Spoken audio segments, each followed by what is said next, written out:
بسم الله الرحمن الرحيم. نقول بعد غدوة عرس ولد أخونا عبد الله بن سعد عبده السلمي، عرس ابنه مصعب. نقول له ألف مبروك ودام الله السرور، ألف ألف مبروك ودام الله السرور وبالرفاه والبنون. وننتظر الفرحة الكبرى بعد غدوة الجمعة في صالة توليب الكائنة. فين؟ في شارع حدة، في حدة شارع صفر. تمام.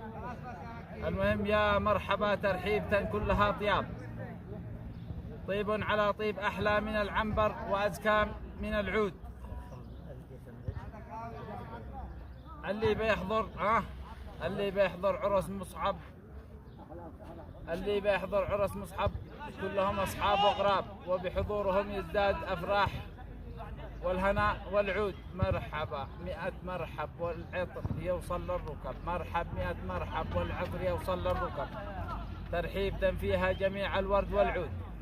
المهم بدي قصائد كثيرة، لكن هذا ترحيب يقول يا بيوت الشعر، يا بيوت الشعر ما أنت بمجهولة، قولي في مصعب شعر